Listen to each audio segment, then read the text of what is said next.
The morning started like any other, with the faint hum of the coffee maker and the sunlight spilling unevenly across the kitchen table.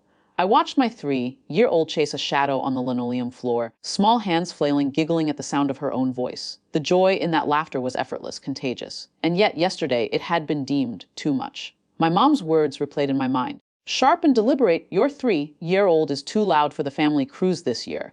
My dad had nodded like it was obvious, like I should understand without needing to speak.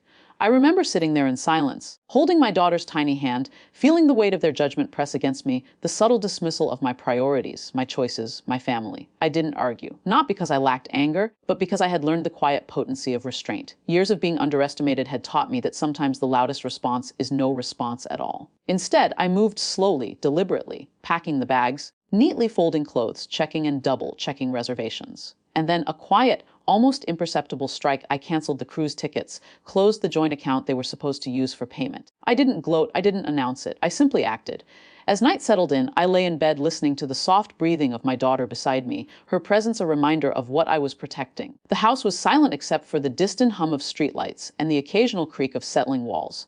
I felt no thrill of revenge, only the calm awareness that the decision was mine and mine alone. Morning came, and the phone began its insistent ringing. At first, a single call, then another, then 3, 4, the notifications stacking like dominoes. Panic in my parents' voices, rapid-fire questions, accusations laced with disbelief.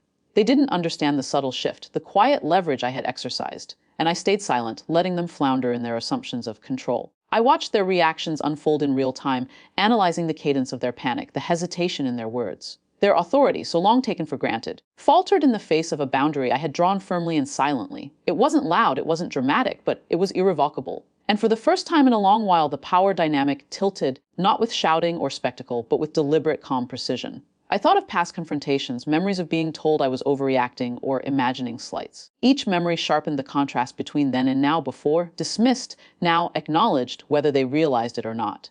It wasn't about proving them wrong. It wasn't about winning. It was about preserving the space where my daughter could be herself without negotiation, without apology. By mid-morning, the flurry of messages had slowed. The calls still came, but there was a different tone creeping in, hesitation, calculation, the faintest acknowledgement that I had acted in a way they hadn't anticipated. And in that quiet, I realized something important. I hadn't destroyed the relationship. I had merely established its limits. I spent the day walking in the park with my daughter, the sunlight catching her hair, the sound of her laughter no longer a source of contention but of freedom. Each swing, each tumble, each delighted squeal was a small affirmation of the choice I had made. There was no celebration in my victory, no smugness, only the calm satisfaction that comes from quiet, deliberate agency. In the evening, I reflected on the shift. Power doesn't always arrive with confrontation.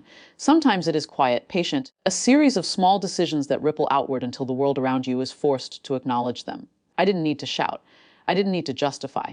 I simply acted, and that action carried its own weight. The house settled into night once again, the lights dimmed, the city sounds softened.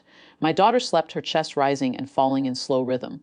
I sat beside her crib, tracing the curve of her tiny hand with my own, and understood that this was the quiet victory I had sought: control without spectacle, dignity without drama, boundaries drawn and respected, even if silently. The phone remained on the counter, muted. I didn't answer. Not today.